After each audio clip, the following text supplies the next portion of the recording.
Programme time line से गड असद मुमताज नाजरीन अज पीपी चेयरमैन बिलावल भुट्टो ज़रदारी नून लीग की नायब सदर मरियम नवाज़ के विच में चांहि जे कप ते मुलाकात थी है। मरियम नवाज़ गिलगित बल्तिस्तान और बिलावल भुट्टो ज़रदारी भी गिलगित बल्तिस्तान के इलेक्शन के मुहिम में आहिनि। ॿिन्हिनि जे विच में मुलाकात थी है कि मुलाकात की अहमियत इन करे भी है जो कुछ ॾींहं अॻु में बिलावल भुट्टो ज़रदारी एक इंटरव्यू ॾींदे चयो हो त गुजरावाला वाले जलसे में मियां नवाज़ शरीफ़ जॾहिं इदारनि के सरबराहनि जा नाला खयां हा त मूंखे हैरत थी हुई ऐं उन खां पोइ गुज़िरियल ॾींहुं जेका IG जे अगवा वारे मामले ते का रिपोर्ट पेश थी है उनके बिलावल भुट्टो ज़रदारी वेलकम किया है ऐं नून लीग खास कर मियां नवाज़ शरीफ़ एक दफ़ो ॿीहर उन रिपोर्ट के रद्द किया है। IG अगवा वारो मामलो मरियम नवाज़ सां भी ॻंढियल है तो अॼोकी मुलाकात में अहमियत इन करे भी है तो ये को सियासी मंज़रनामो है उन ते इन इंटरव्यू खां पोइ IG वारी रिपोर्ट वारा मामला इन ॿिन्हिनि सां कनेक्टेड आहिनि इन सां कहिड़ा फ़ैसिला था थियनि इन अॼोके प्रोग्राम में इन ते ॻाल्हाईंदासीं ऐं गॾोगॾु ॻाल्हाईंदासीं त PTM टिनि जलसनि में जेको सियासी मंज़रनामे ते असर किया है ईंदड़ जेके 3 जलसा अनाउंस किया अथऊं छा उहे असर बरक़रार रही सघंबो इन ॿिन्हिनि मौज़ुअनि ते अॼोके प्रोग्राम में ॻाल्हाईंदासीं। इन वक़्तु असांखे प्रोग्राम में जॉइन किया है तहरीक इंसाफ़ जे MNA जनाब आफ्ताब जहांगीर साहब ऐं उन सां गॾोगॾु हूंदा डॉक्टर निसार चीमा पाण नून लीग जा MNA आहिनि। आफ्ताब जहांगीर साहब प्रोग्राम में खुश आमदीद। बहुत शुक्रिया आफ्ताब साहब कैसे देख रहे हैं आज की मुलाकात मरियम और बिलावल की मुलाकात को? देखिए असद, मैं आपको ऑनेस्टली एक बात बताऊं कि ये अननेचुरल अलायंस है। ये दो अलग नज़रियात वाली पार्टियां हैं जो कभी एक साथ नहीं चल सकती।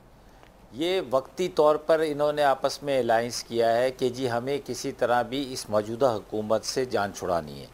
ठीक है, बिल्कुल अच्छी बात है, अपोजिशन है, आपको इख्तियार है, आप जलसे भी करें, आप अलायंस भी करें, आप जुलूस भी निकालें, सब कुछ करें, क्योंकि आप अपोजिशन में अगर आप नहीं करेंगे तो क्या करेंगे। आप ये तो कह नहीं सकते ना कि जी हुकूमत बहुत अच्छी जा रही है, हर चीज़ अच्छी है। आप लोगों को यही बताएंगे कि जी हुकूमत अच्छी नहीं है और हम इनसे बेहतर हैं। अच्छा। लेकिन देखना ये है कि क्या माजी के अंदर भी है आप यही एक दूसरे के बारे में राय रखते थे कि जी हम बेहतर हैं, और ये उस वक्त आपकी राय ये होती थी कि ये एक दूसरे को चोर कहते थे, एक दूसरे को डाकू कहते थे।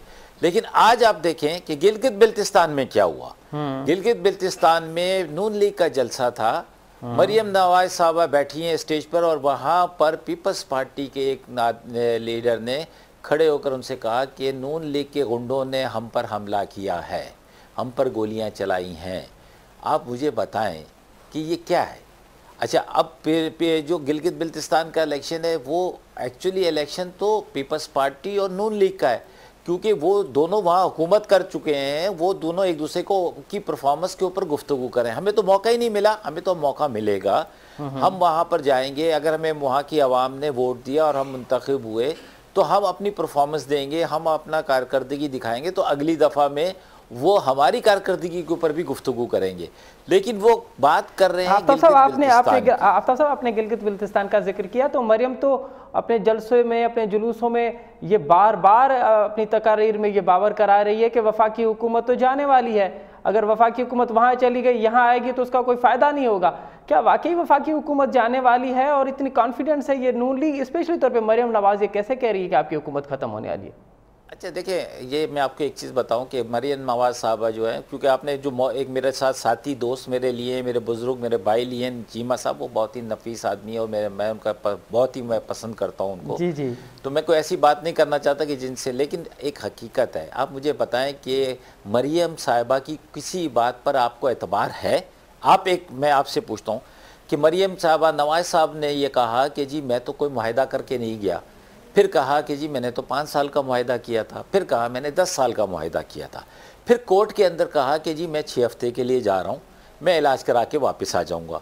समझे ना आप? मतलब उन लोगों की कि जिनकी ज़ुबान पर एतबार ही नहीं है। अच्छा, उन्हें क्या ऐलान हो गया है कि जी हम जाने वाले हैं और ये आने वाले हैं? अच्छा, अगर आने वाले हैं तो कौन आने वाला है? अगर नून लीग आने वाली है तो फिर पीपल्स पार्टी को वोट मत दो वहाँ पे गिलगित बिल्तिस्तान में, फिर नून लीग को दो। ये कहो कि भाई मुझे दो वोट है, या फिर पीपल्स पार्टी आने वाली है तो फिर पीपल्स, या तो फिर दोनों मिलकर इलेक्शन लड़ लें, कहें कि भाई आ जाए हम मिलकर इलेक्शन लड़ते हैं। और क्योंकि हम तो बहुत अच्छे लोग हैं, बहुत नेक लोग हैं, बड़े एक दूसरे से मोहब्बत करने वाले लोग हैं। कहीं पर अब पीपल्स पार्टी के जलसे में नून लीग वाले जाएं, कहीं नून लीग के जलसे में पीपल्स पार्टी वाले जाएं, बोलें जो खूबसूरत नजर आए उसको वोट दे दो दोनों, क्योंकि हम बहुत ही नेक, बहुत अच्छे लोग हैं। लेकिन जब आप वहाँ कहते हो कि जी ये सब डाकू हैं, चोर हैं, तो किसको कह रहे हैं आप? वो आप गिलगित बिल्तिस्तान की आवाम को वो बताना चाह रहे हैं कि जो गिलगित बिल्तिस्तान के साथ हुआ है, ठीक कारकर्दगी अगर बयान करनी थी तो पीपल्स पार्टी जो पिछला इलेक्शन आपने लड़ा था तो उस पर आपने वहां गिलगित बिल्तिस्तान में क्या कहा था पीपल्स पार्टी के बारे में। तो मतलब ये चीजें हैं, ये आवाम को बेवकूफ नहीं बनाया जा सकता, लेकिन सबसे बेहतर तरीका ये है कि आप एक काम करें जैसे दुनिया के अंदर होता है कि आप अपने काम करते रहें, अवाम में जाएं, लोगों को शऊर दिलाएं। ये बात तो आप बिल्कुल बजा कर रहे हैं। और जो जब वक्त आए और वोट की पर्ची के जरिए तब्दीली ले आए। बिल्कुल ये तो आप बिल्कुल बजा कह रहे हैं कि आप अपना मंशूर पेश करें, आप अपनी कारकर्दगी पेश करें और फिर आवाम को छोड़ दें कि आवाम जो है आपकी कारकर्दगी और आपके मंशूर से कितने मुत्तफिक होते हैं और फिर वो अपना फैसला पर्ची के जरिए करेंगे। आफ्ताब साहब, कल जो रिपोर्ट आई है IG सिंध के हवाले से कोर कमांडर ने रिपोर्ट पेश की है, सबसे पहले तो ये बताइए कि आप इस रिपोर्ट को कैसे देख रहे हैं, क्योंकि आपकी पूरी क़यादत वज़ीर आज़म से लेकर उनके तर्जुमान और वो तो उसको इस तमाम तर मामले को ड्रामा करार दे रहे थे, कॉमेडी शो करार दे रहे थे, लेकिन रिपोर्ट में तो साबित हुआ है कि IG के साथ मामला हुआ है। अच्छा देखिए, पहली बात तो ये कि मैं अप्रिशिएट करता हूँ कि, और ये हम सबको अप्रिशिएट करना चाहिए कि हमारे इदारे जो हैं वो बहुत इंडिपेंडेंटली काम करते हैं और कोई भी शिकायत उनके पास आती है तो उसको वो बड़ी बारीक बीनी से देखते हैं। यकीनन एक शिकायत गई उनके पास, लेकिन शिकायत क्या थी? जो अपोजिशन कह रही थी कि वो ये कह रही थी कि उनको अगवा किया गया है, हालांकि ऐसा नहीं था। बाकायदा उनसे पहले बात करते रहे टेलीफोन पे कि जी ये एक इस तरह का इशू बना हुआ है कायद आज़म के मज़ार का और इसके लिए कि आप हमारे पास तशरीफ़ ले आए। अच्छा, ये एक इदारा दूसरे इदारे से कह रहा था। अच्छा, वहाँ पर IG ने उसके बाद टेलीफोन को कर दिया बंद। फिर जब टेलीफोन बंद कर दिया, जो राब्ता था वो ख़त्म हो गया, तो वहाँ पर इदारे के लोग जो भी एजेंसी के लोग हैं उनके पास गए और उसके बाद जो है IG साहब बाकायदा अपने प्रोटोकॉल के ज़रिए और वही जो ISI के ऑफिस में गए और जो भी वहाँ पर बात हुई उसके बाद भी उनका मुसलसल राब्ता रहा और उसके बाद वो चीफ़ मिनिस्टर से भी मिलते रहे, सारा कुछ है। तो ये कहना कि जी अगवा हो गए ज़बर है और अगवा करके ले आया गया है, तो अगवा करके इदारों को नहीं ले जाया जा सकता। और अगर कमज़ोर IG है, जो इतना कमज़ोर IG है कि उसको अगवा कर लिया जाए, उसको उठा के गाड़ी में डाल के ले जाया जाए, तो फिर तो मैं ये समझता हूँ कि हम किराए सिंध वालों के लिए तो बहुत सोचने का मुकाम है।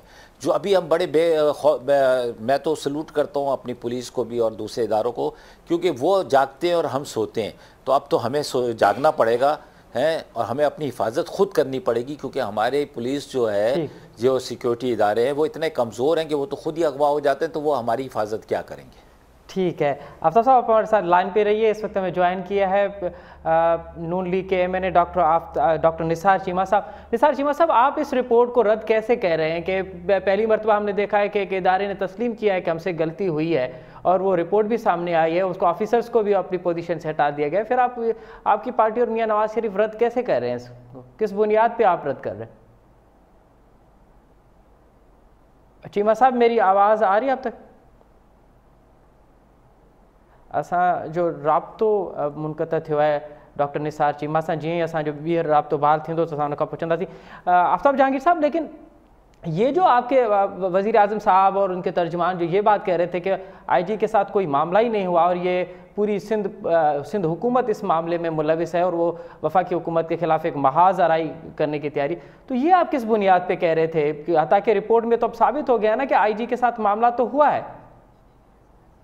पहले बात को समझने की ज़रूरत है जी कि देखें, बात यह है कि कुछ ऑफिसर्स ने एक काम किया, उन्होंने बुला लिया उनको और बुलाने के बाद अब उनको उनकी पोजीशन से हटाया गया और बुला लिया और उसकी जो भी तहकीकात होंगी वो अभी करेंगे। जो वक्त जो अभी 10 रोज़ का जो वादा था उसके मुताबिक जो तहकीकात आई कि जी ये वाक़या हुआ है और वो किस तरह हुआ, क्या हुआ, उसके में जाए बगैर उन्होंने कहा कि जी हुआ है और उन्होंने अपने ऑफिसर्स को वहाँ बुला लिया है। अब वो तहकीकात करेंगे। देखिए, मैं क्या कहता हूँ, कोई भी आदमी, कोई ज़ई शऊर आदमी इस बात को समझने के लिए तैयार नहीं है। देखिए कि हमारे इलाके सूबे का एक IG, ठीक, देखिए ये वो अगवा हो रहा है। ठीक, आप बात समझ लें, जो बात कही गई थी कि उनको अगवा कर लिया गया, उनको ये कर लिया गया। आफ्ताब साहब आपकी तरफ से ना दो मुतालबा, दो चीज़ें आई ना, दो मौक़िफ़ आए। एक तो आपकी पार्टी और वफाकी हुकूमत ये कहती रही कि ये पूरा जो ड्रामा है और दूसरा इस ड्रामे में सिंध हुकूमत मुलविस है। अब सिंध हुकूमत को कैसे मुलविस करार दे रहे थे? मैं देखिए आपसे बात ये कर रहा हूँ, मैं जो बात कर रहा हूँ आप पूरी बात सुन लेंगे तो मेरी बात आपकी समझ में जी प्लीज कि एक देखिए हमारे को हम मेरे कोई आदमी तो वहाँ मौजूद नहीं थे ना, या मैंने कोई रेकी तो मैं नहीं कर रहा था आईजी के ऑफिस में, पीटीआई के लोग या वफाक के लोग, वो अपना उसका एक रेजिडेंस है वहाँ पर, उसकी अपनी एक सिक्योरिटी है, अपना एक सब कुछ है। जब मेरे जैसे आदमी को जब मैंने ये सुना तो मैं चंबे में आ गया, यकीनन आप लोग भी आए होंगे। जब वो जुबैर साहब ने ये वीडियो पैगाम था और जो भी था उसमें जब बताया कि जी इस तरह हुआ है, तो बड़ी हैरानगी की बात थी कि जुबैर साहब को तो पता चल गया था, और उसकी काफ़ी देर के बाद जाकर जो है सूबाई हुकूमत ने, और जब उसकी बाकायदा मुलाकात भी हो गई, सारा कुछ हुआ। लेकिन मैं कहता हूँ कि मैं एक आम शहरी की हैसियत से मैं तो बहुत हैरान हुआ कि अगर मुझे कोई ये कहे कि SHO अगवा हो गया है तो मैं कहूँगा है, तो IG सिंध जो है वो अगवा हो गया है, तो मेरे लिए बड़ी अचंभे की बात थी। या अच्छा, अब उसकी तहकीकात हुई, तहकीकात में जो चीज़ सामने आई उसकी रोशनी में अभी एक सूबाई तहकीकात होंगी, उसके बाद ये पूरा चलेगा कि इसके पीछे क्या मुराकात थे, क्या था क्या नहीं था, ये बहुत सारी चीज़ें हैं। और ये देखें, ये ऐसा है कि मैं ये समझता हूँ कि इदारों के अंदर है, पहली दफ़ा ऐसा हुआ है कि लोगों ने देखा है कि जी जिस पर सबसे ज़्यादा तनकीद हो रही थी, जिस इदारे के ऊपर जिसको आपस में अंदर लड़ाने की बातें हो रही थी, वो इदारा जो है अपनी शफाफियत उसने ज़ाहिर की है। और उसने ये कहा है कि पहले तो हम बहुत सारी हमारी इंटरनल होती हैं, इंक्वायरीज़ होती हैं, हम लोगों को कोर्ट मार्शल्स भी करते हैं और सब कुछ करते हैं, लेकिन क्योंकि ये डिमांड थी है, बार बार की जा रही थी, तो इसलिए ये रिपोर्ट जो है वो मंजरे आम पे आई है। ठीक है, वरना नॉर्मली ये भी नहीं आती। ठीक समझे ना। लेकिन ये है कि आप ये तस्लीम करते हैं कि ये अच्छा हुआ कि रिपोर्ट आ गई है, और जिनसे गलती हुई है उन्होंने तस्लीम भी किया है। इसके बाद की भी कोई तफसीलात आनी चाहिए कि सारा हुआ क्यों और कैसे हुआ। अच्छा ठीक है, भला यही मालूम करते हैं। डॉक्टर निसार चीमा से हमारा जैसी रब्ता होगा तो हम उनसे भी मौक़िफ़ लेंगे, लेकिन इस वक्त हमें प्रोग्राम में ज्वाइन किया है पीपल्स पार्टी के सेनेटर ज्ञानचंद साहब। सेनेटर ज्ञानचंद साहब, प्रोग्राम में भली कार। अच्छा सेनेटर साहब, हाँ IGR मामले थे, कोर कमांडर जी रिपोर्ट अची वही, उन ते एक्शन भी थियो, हाँ इंतज़ार है सिंध हुकूमत जी रिपोर्ट ते, का वज़ीरनि जी टीम जुड़ियल है, उहा कॾहिं पंहिंजी रिपोर्ट ॾींदा? पहिरीं ॻाल्हि इहा आहे त जिन माण्हुनि IG जे घर खे घेरो कयो ऐं जिन माण्हुनि हुनखे यरगमाल बनायो, उन्हनि जे ख़िलाफ़ उनजे इदारे हिकिड़ी तहक़ीक़ाती रिपोर्ट आंदी आहे। उन खां पोइ मुंहिंजे ख़्याल में काफ़ी ॻाल्हियूं चिटियूं थी चुकियूं आहिनि। हाणे सिंध हुकूमत जी यकीनन इहा ई हुजे हा भई केरु माण्हू आया कीअं आया, उन्हनि में के डिफरेंसिस हूंदा त मुंहिंजे ख़्याल में जेका अॻुभराई थी आहे हिन तहक़ीक़ात जे सिलसिले में, जेका आर्मी चीफ जे इंक्वायरी में जेके शयूं साम्हूं आयूं आहिनि, उन खां पोइ काफ़ी ॻाल्हियूं क्लियर थियूं आहिनि। हाणे मुंहिंजे ख़्याल में जेका महाज़ाराई वारी सूरत हाल उहा ख़तमु थी वई आहे। हाणे शयुनि खे पंहिंजे अंदाज़ सां ॾिठो वेंदो, इहे मामलात मुंहिंजे ख़्याल में कानूनी तरह सां ये सेटल थी वेंदा। जिन माण्हुनि इन क़िस्म जी हरकत कई आहे, भला जेका वज़ीर जी कमेटी उन जी रिपोर्ट ईंदी ज्ञान सभा? उन बारे में त कुझु नथो चई सघां त भई हुननि हू छा वेठा सोचीनि, उहा त कमेटी फ़ैसिलो कंदी। त हाणे हुनजो कमेटी खे तहक़ीक़ात करणु, रिपोर्ट आणण जी ज़रूरत रही आहे या न रही आहे, या जेके शयूं सिंध गवर्नमेंट चाहे पई उहे थी चुकियूं आहिनि, उहे त उन्हनि वटि जेके हक़ाइक़ हूंदा, छा वियो वापरियो, सभु शयूं उन्हनि वटि हूंदी। ऐं उन पोज़ीशन में कोन आहियां जेको उन ते कमेंट कयां। ठीक है। अच्छा ज्ञान साहब, इहो ॿुधाइजो त गुज़िरियल हफ़्ते हिकिड़ो इंटरव्यू आयो बिलावल साहब जो, जंहिंमें हुन चयो त मूंखे गुजरावाला वारे जलसे में सरबराहनि जा नाला ॿुधी हैरत थी। अॼु हुनजो हिकिड़ो ॿियो इंटरव्यू आयो, हुन में हुन चयो आहे त इहे के नाला रोकण जी बि ॻाल्हि न कई वई। त मतिलबु तव्हां हिकिड़ी पोज़ीशन त वाज़े कयो न त PDM जी मीटिंग में कहिड़ियूं शयूं वज़ाह थियूं? हिकु तरफ़ तव्हां चओ था त मूंखे हैरत थी थिए, ॿिए तरफ़ तव्हां चओ था पिया त असांखे इहे नालनि रोकण जी बि ॻाल्हि न कई वई। ॾिसो, मुंहिंजे ख़्याल में ॿई ॻाल्हियूं दुरुस्त आहिनि। आम तरह सां असांजी जेका पॉलिटिक्स आहे उनमें ख़ासि तौर ते मियां शाह साहब जे वात मां जेकॾहिं आर्मी चीफ जा, आर्मी जे किन माण्हुनि जा नाला खजनि, इहा हैरान कुन ॻाल्हि त आउं सम्झां थो मुंहिंजे लाइ बि हुई, तव्हांजे लाइ बि हुई। सो हैरान कुन त ॻाल्हि हुई, पर इहो तय न थियल हो। ऐं बिलावल साहब उन ई इंटरव्यू में इहो चयो हो त आउं कंहिंखे रोके नथो सघां, उन्हनि त हू कंहिंजा नाला वठनि न वठनि। उन इंटरव्यू में ई वाज़ह करे छॾियो हो, जेका ॻाल्हि हाणे वरी दोहराई वई आहे। कंहिं क़िस्म जे PDM जे विच में जेके बिलावल साहब जे इंटरव्यू खे वठी नून लीग खे हुन बिलावल साहब जे इंटरव्यू खां को मसइलो कोन हो, पर असांजे हुकूमती जेके तर्जुमान आहिनि उन्हनि PDM टुटी वियो, बयानियो बदिलजी वियो, ही सभु शयूं थींदियूं रहियूं, पर हर कंहिं पार्टी जी पंहिंजी पंहिंजी पोज़ीशन आहे, हर लीडर खे पंहिंजो पंहिंजो आहे। हर लीडर इमरान खान वांगुरु रुगो तनक़ीदूं त कोन थो करे सघे, कम जूं ॻाल्हियूं कंदा आहिनि। त बिलावल साहब जो पंहिंजो अंदाज़ गुफ़्तगू आहे, मियां साहब जो पंहिंजो आहे, हू वक़्तु बिलावल साहब त लार्जर मतलब इहो पिया चओ त बिलावल साहब जे हिननि इंटरव्यूज़ ते PDM ते को असर न पवंदो, PDM जो जेको इतिहाद आहे उहो बरक़रार रहंदो? यकीनन PDM जे इतिहाद ठाहिण में बिलावल साहब जूं वॾियूं काविशूं आहिनि ऐं उनखे फिटाइण जे लाइ बिलावल साहब छो वेंदो? सो इहे हिननि जो जेके आहिनि ख्वाब अधूरा रहिजी वेंदा। PDM इंटैक्ट रहंदो ऐं इमरान खान खे वञणो पवंदो। ठीक है। आफ्ताब जहांगीर साहब, सेनेटर ज्ञानचंद साहब कह रहे हैं कि PDM को तोड़ने वाले ये PTI के ख्वाब हैं जो कभी पूरे नहीं होंगे, और जो बिलावल का इंटरव्यू था उसको नून लीग को किसी किस्म की तकलीफ नहीं थी, लेकिन हुकूमती तर्जुमानों को जरूर तकलीफ थी उस पर। नहीं, हमें कोई तकलीफ नहीं थी। हमें क्या तकलीफ होगी? वो BBC को उन्होंने इंटरव्यू दिया, शौक में वो आए, हम थोड़ी आए शौक में। शौक में तो बिलावल साहब आए ना। अच्छा देखिए, मैं एक बात पूछना चाहता हूँ असद, मुझे एक बात बताओ कि पहले जो अलाइंस होते थे, जैसे 9 सितारों का अलाइंस हुआ भुट्टो साहब के खिलाफ, ये 12 सितारों का अलाइंस है। वो अलाइंस जो होता था वो ये होता था कि जी हमने इंतखाबी इत्तेहाद किया है, हमने अपोजिशन का एक इत्तेहाद किया, मिलकर इलेक्शन भी लड़ेंगे, IGI बनाई, सब कुछ किया है। अच्छा, ये जो है ये अलाइंस जिसको ये कह रहे हैं कि ये तोड़ने की बातें हो रही हैं या जोड़ने की बातें हो रही हैं, ये अलाइंस है क्या? पहली बात तो ये समझने की मैं अभी तक नहीं समझ पा रहा ये अलायंस क्या है। अगर ये अलायंस ये है कि जी बस हमने इमरान खान को उतारना है, ठीक है, तो उसके लिए तो बहुत आसान है ना तरीका, उसके लिए कोई परेशानी की क्या जरूरत है इनको। मैं खुद मैंने हूँ भाई, मैं कह रहा हूँ आप एक काम करें, आप सेनेट के इलेक्शन, सेनेट की सीट से मेरे दोस्त इस्तीफा दे दें, बाकी जो सूबाई कौमी असम्बली के लोग हैं वो अपने इस्तीफे दें हैं और सिस्टम को ख़त्म करें, और पब्लिक में जाते हैं, इलेक्शन करवाया जाता है, जो कुछ होता है ख़त्म हो जाती है। इसके लिए इतनी सारी कहानियां करने की क्या ज़रूरत है कि कराची का जलसा होता है तो उर्दू के ऊपर अटैक कर दो, है कोयटा का जलसा होता है तो बलूचिस्तान की, आज़ाद बलूचिस्तान की बात कर लो, बॉर्डर को उठा के इधर से उधर फेंकने की बात कर दो, गुजरांवाला का जलसा होता है तो फ़ौज को लड़ाने की बातें कर लो। तो इन सब चीज़ों की भी ज़रूरत क्या है? अच्छा, इदारों के साथ भी आप दोस्ती रखना चाहते हैं, है इदारों के साथ टकराव, एक पार्टी टकराव करना चाहती है, कुछ नहीं करना चाहते है, पीपल्स पार्टी इदारों के साथ मिलके चलना चाहती है, वो अपने लिए स्पेस बना रही है, समझे ना। तो मैं ये कहता हूँ कि भाई आफ्ताब साहब फिर आप क्या समझते हैं कि PDM क्या करना चाहती है? आप तो आपकी बातों से लग रहा है कि PDM हुकूमत, आप पूछे ना इनसे कि PDM क्या चाहती है। अगर PDM सिर्फ इमरान खान को हटाना चाहती है, री इलेक्शन करवाना चाहती है, तो उसके लिए तो बहुत आसान तरीका है ना, उसके लिए कोई इतने बड़ी रॉकेट साइंस की तो जरूरत नहीं है।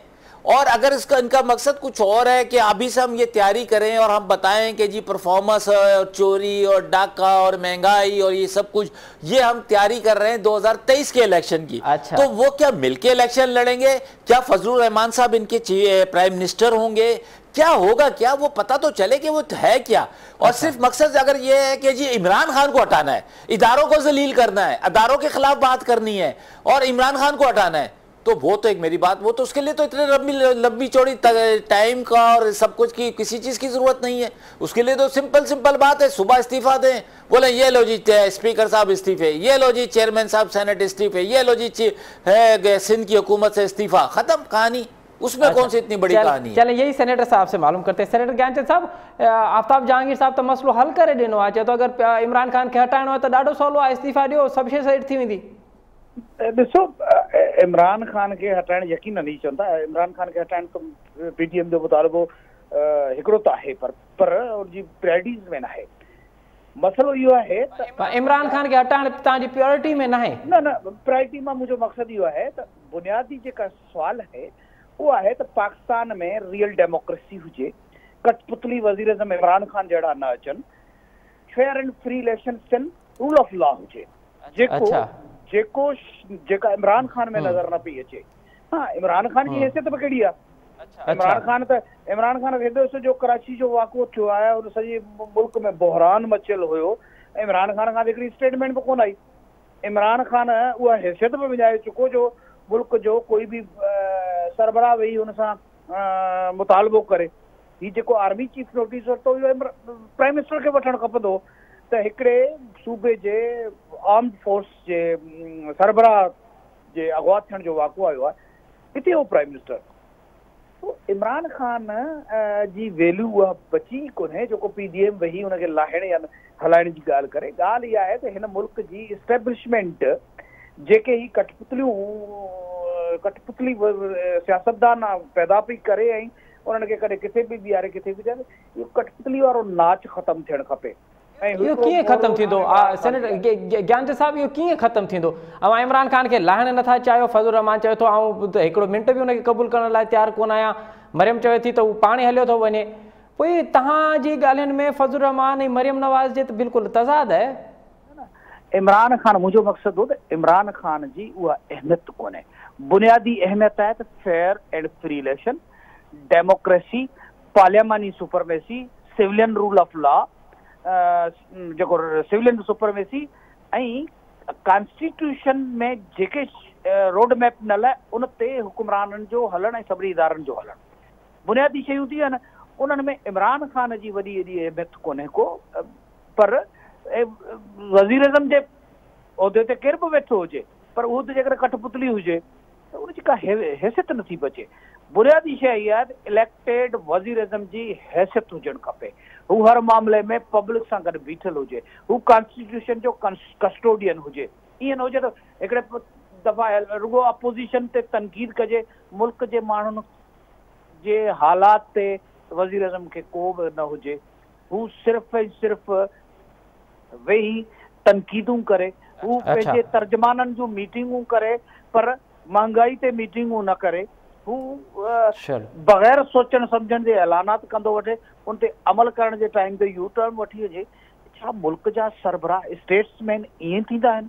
तो इमरान खान मैटर न आहे, मैटर आहे त हिन मुल्क में डेमोक्रेसी। ठीक है आफ्ताब जहांगीर साहब, जी आफ्ताब जहांगीर साहब, सेनेटर ज्ञानचंद साहब कह रहे हैं कि अब तो इन्होंने कहा कि हमें इमरान खान का हटाना हमारी जो अवलियत तरजीह नहीं है, क्योंकि इमरान खान उस मयार पे ही न उतरते कि हम उनके खिलाफ कोई महाज लाएं। एक तो ये बात तो आप बताएं कि आपको खैर जो आपके खिलाफ महाज जोड़ा जा रहा था उसमें तो पहली मर्तबा पीपल्स पार्टी ने ये कहा है कि इमरान खान के खिलाफ हम नहीं है। अच्छा असद, आप इतने रोज़ाना डेली बेसिस के ऊपर आप सीनियर सियासतदानों से इंटरव्यू करते हैं, लोगों में रहते हैं आप आपने खुद ध्यानचंद की बात सुनी, आपको कुछ समझ में आई बात? मेरे तो कुछ समझ में नहीं आई। देखें, अगर फॉर एग्ज़ाम्पल मैं एक मिसाल देता हूँ कि अगर मकसद इमरान खान हटाना है, बहुत अच्छी बात है, अपोजिशन का काम ही यही होता है कि वो जो भी ट्रेजरी बेंचेस पे होते हैं उनके खिलाफ अगर वो ये कहें कि यार इमरान खान बहुत अच्छा है, इमरान खान बहुत अच्छा है, तो फिर आप क्यों हैं भाई? फिर लोग कहेंगे कि जी आपकी फिर हमें ज़रूरत नहीं है। आपने करनी ही तनकीद है। इसी तरह जैसे हम सिंध के अंदर आप पर तनकीद करते हैं, हम सिंध पे आपको कहते हैं कि जी तो आप भी वही कह रहे हैं जो पीडीएम वफाकी हुकूमत के खिलाफ कह रही है। और तो जो सुनते लें जी हम ये देखें, हम ये कह रहे हैं, हमने ये नहीं मुतालबा कर रहे ना, हम ये मुतालबा नहीं कर रहे कि सिंध के वज़ीर आला साहब को हटा दिया जाए। बड़ा आसान काम है हमारे लिए कि हम गवर्नर राज लगा दें। देखिए ऐसा होता भी रहा है माजी के अंदर, हमारे लिए बहुत आसान है ना, लेकिन हम वो काम नहीं कर रहे हैं। हम तनकीद कर रहे हैं एज ए अपोजिशन सिंध के अंदर कि भाई ये बेहतर है, ये बेहतर नहीं है, यूँ है जो भी। और मैं तो हमेशा दोस्तों की तरह हाथ बढ़ाता हूँ, मैं कहता हूँ आओ मिलकर हम अपने शहर, अपने सूबे को बेहतर करें, अपने मुल्क को बेहतर करें। अच्छा, अब मसला ये है कि अब ये कि आप जब इमरान को नहीं हटाना चाहते तो फिर आप क्या करना चाहते हैं? फॉर एग्जाम्पल अगर आप ये कहते हैं कि जी इस्टेब्लिशमेंट, तो इस्टेब्लिशमेंट तो हमारे यहाँ जो इस्टेब्लिशमेंट का नाम जिसको कहा जाता है वो है सिक्योरिटी इदारे, वो आप उसको सीधा सीधा फौज का नाम ले लें।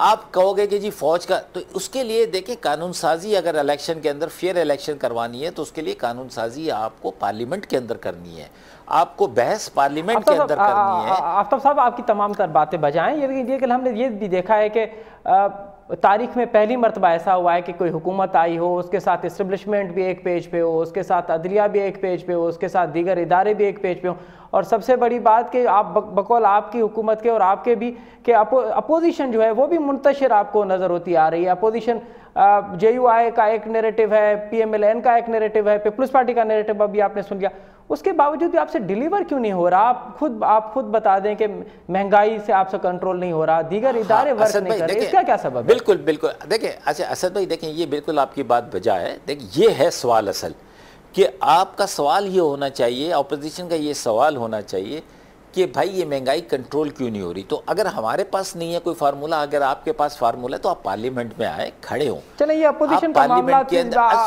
नहीं, सुन ले, ये पाकिस्तान का मामला है। असद भाई, असद नहीं यार, ऐसा ना करो यार, जब ध्यानचंद की पूरी बात सुनते हो ना तो मेरी भी पूरी सुनो।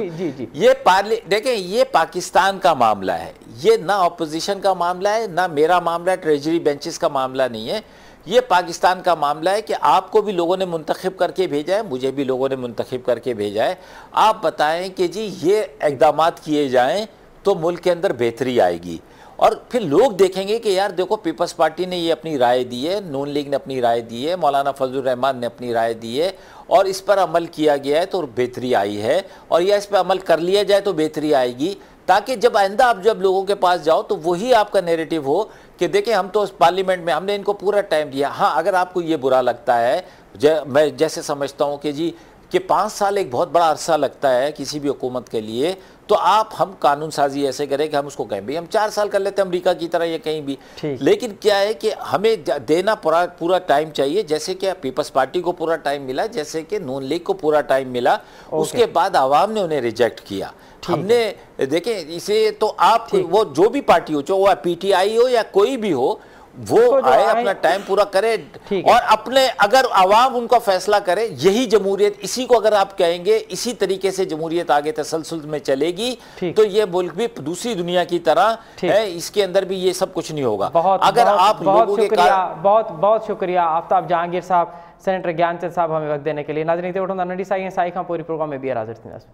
नाज़रीन प्रोग्राम एक दफ़ो ॿीहर तव्हांखे भलीकार। अॼु वज़ीर आज़म जी सदारत हेठि गॾियल मुफ़ादनि वारे कौंसिल जो इजलास थियो आहे ऐं उन में हिकु भेरो ॿीहर आदमशुमारी ते के एतिराज़ आहिनि उहे बरक़रार हुजण जे करे उनजो नोटिफिकेशन नाहे निकिरी सघियो। हाणे सिंध हुकूमत बार बार इहो पंहिंजो मुतालबो रखंदी रही आहे त जेसिताईं आदमशुमारी जो नोटिफिकेशन नथो निकिरे, जेसिताईं असांखे हतमी अंग अखर नथा मिलनि, तेसिताईं बल्दियाती चूंडूं न थींदियूं। ऐं इन ते ॿीहर हिकु प्रोग्राम में ॻाल्हाईंदासीं, गॾोगॾु ॻाल्हाईंदासीं त CCI जे इजलास में पाणी वारो मामिलो जेको आहे 91 वारो ठाह जेको आहे उहो बि ज़ेरे ॻोल्ह रहियो आहे। ओघरा ऐं नेपरा या इसम बि उन ते ॻाल्हाया विया आहिनि। अॼोके CCI इजलास में तफ़सीली जाइज़ो वठंदासीं। हिन वक़्तु असांखे प्रोग्राम में जॉइन कयो आहे टाइम न्यूज़ इस्लामाबाद जे ब्यूरो चीफ ज़ुल्फ़कार गोरामाणी। ज़ुल्फ़कार भाउ, प्रोग्राम में भलीकार। महिरबानी। ऐं ज़ुल्फ़कार इहो ॿुधाइजो त आख़िर कहिड़ा सबब आहिनि त आदमशुमारी वारो जेको मामिलो आहे उनजो नोटिफिकेशन बार बार उन में डिले कयो पियो वञे। हिकु पासे इहो इन जो मामिलो कोर्ट में बि डिस्कशन हेठि आहे ऐं ॿिए पासे सिंध हुकूमत जो इहो मौक़िफ़ आहे त जेसिताईं इन जा मामला हल नथा थियनि असां बल्दियाती चूंडूं न कराईंदासीं। जी, CCI जो जो इजलास हो उनमें आदमशुमारी वारो नुक़्तो भी शामिल हो, नेपरा ओगरा ऑर्डिनेंस वारो नुक़्तो भी शामिल हो, ऐं जीअं तव्हां चयो त पाणी अकॉर्ड 91 वारो ठा उन हवाले सां बि त ही समूरा उहे मामला आहिनि। सिर्फ़ु आदमशुमारी वारो इशू न हो, पर कंहिं बि मामले ते इतफ़ाक़ कोन थियो ऐं उन हवाले सां जेको इजलास आहे, यानी इन खां अलावा ॿिया नुक़्ता बि हुआ जेके एनर्जी सेक्टर जे बुनियाद ते हुआ, त उन जे हवाले सां बि ख़ुसूसी इजलास जनवरी में ॿीहर घुराइण जो फ़ैसिलो कयो वियो। त ही जेको अॼोको इजलास हो उन में बुनियादी तौर ते एजेंडा में रखियल जेके बि नुक़्ता हुआ, ख़ासि तौर ते ईअं चइजे त समूरा नुक़्ता उन्हनि ते इतफ़ाक़ न थियो आहे। उन में आदमशुमारी वारे मामले ते शुरूआती तौर ते जेके इजलास जे अंदरि मामिलो थियो त उन में इतफ़ाक़ राय न थियण जे करे इन मामले खे मौख़र कयो वियो ऐं उनखां बाद में नेपरा ऐं ओगरा ऑर्डिनेंस ते बि जेको सिंध जो मौक़िफ़ हो, यानी कोटा जे हवाले सां त सिंध जा नुमाइंदा हूंदा आहिनि, इरसा में बि सिंध जी नुमाइंदगी हूंदी आहे, नेपरा ओगरा में भी हूंदी आहे। विफ़ाक़ उन ते अॻु में ई इहा जेको स्टैंड वठी चुको आहे क़ौमी असम्बली जे अंदरि बिलनि जी सूरत में, जंहिंजे बुनियाद ते ई CCI में ही मामला अचनि था त जेको नुमाइंदगी जेका हुजे उहा एक्सपर्टाइज़ हुजणु खपे, एक्सपर्ट जेके माण्हू आहिनि उहे हुजनि, कोटा जे बुनियाद ते न हुजणु खपे, ऐं विफ़ाक़ जा पंहिंजा फ़ैसिला या नुमाइंदा हुजनि, जंहिं ते सिंध सख़्तु एहतजाज बि कयो अॼोके इजलास में त जेकॾहिं असां सिंध मां कंहिं माण्हूअ जी नुमाइंदगी ॾियूं था त उहो पढ़ियल लिखियल हुजे थो ऐं पंहिंजे शोबे में माहिर भी हुजे तो, तंहिं करे इहो बयानियो ई बुनियादी तौर ते ग़लति आहे त विफ़ाक़ जेको माण्हू ॾींदो या नुमाइंदो ॾींदो त उहो पढ़ियल हूंदो या उहो माहिर हूंदो, बाक़ी जेके सूबा ॾींदा त उहे उन हवाले सां एक्सपर्ट न हूंदा। त सिंध उन ते सख़्तु एहतजाज कयो आहे।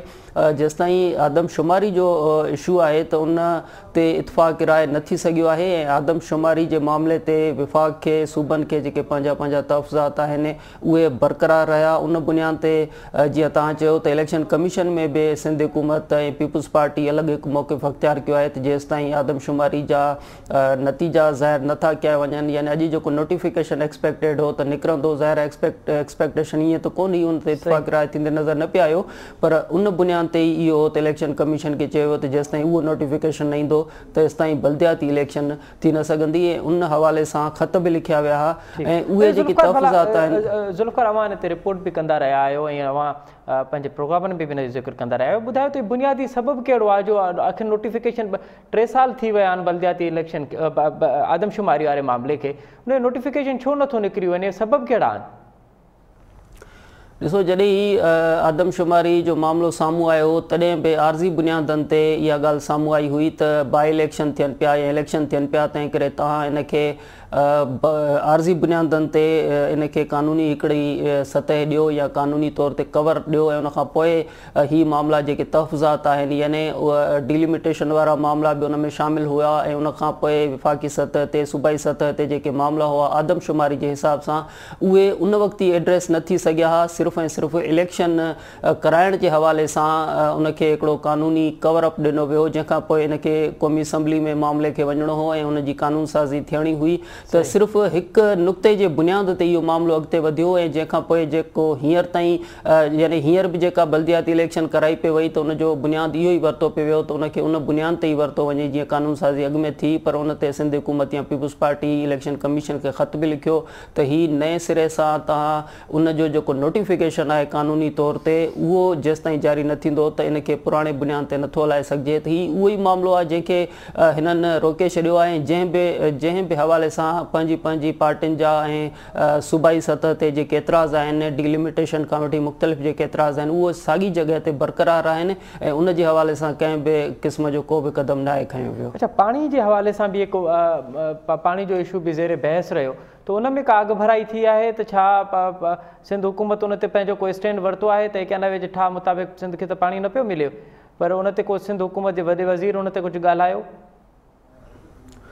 ॾिसो, पाणी जो जेको मामिलो हुयो उन में हिन अॼोके CCI इजलास अंदरि अटॉर्नी जनरल खे चयो वियो हो त तव्हां अॼु पंहिंजी ब्रीफिंग ॾियो या रिकमेंडेशन्स तव्हां अॼु ॾियो, छो जो जेको पाणी जा जेके मामला आहिनि इरसा जी जेका कमेटी अॻु में कमु कंदी हुई उन बुनियाद ते विफ़ाक़ी सतह ते ख़ासि तौर ते इमरान ख़ान जी हुकूमत अचण खां पोइ नए सिरे सां हिकिड़ा क़दम खयां विया त ही मामला नए सिरे सां थींदा ऐं उनखां अॻु में कमेटियूं ख़ुसूसी कमेटियूं मथां जोड़ियूं वयूं त जेकी फ़ैसिला अॻु में थींदा हाणे नए सिरे सां ख़ुसूसी कमेटियूं फ़ैसिला कंदियूं ऐं इन बुनियाद ते उन मामले खे हिकिड़ो अहम मामिलो तसवुरु कराए पियो वियो त जेको पुराणनि बुनियादनि ते हिकिड़ा मामला हलनि पिया त उहे टेक्निकली बुनियादनि ते ग़लति आहिनि। त हिते जेको विफ़ाक़ी सतह ते मामिलो हो त अॼु अटॉर्नी जनरल उन हवाले सां जेके ज़रियनि ॿुधायो त तयारु न हुयो ऐं उन अची चयो त मूंखे टाइम ॾिनो वञे, घटि में घटि 2 महीननि जो टाइम ॾिनो वञे त मां उन ते ब्रीफिंग ॾेई सघंदुसि। अच्छा ज़ुल्फ़िकार, हाणे हिकिड़ो ॿियो मामिलो आहे, उहो बेटनि जो मामिलो, उते बि सिंध हुकूमत जो इहो मौक़िफ़ रहियो आहे त इहो बि CCI जो इस्म आहे, इनखे बि CCI में डिस्कस करणु घुरिजे ऐं जेको सदारती ऑर्डिनेंस आहे उहो इलीगल आहे। भला बेटनि वारो मामिलो अॼोकी एजेंडा में शामिलु हुयो?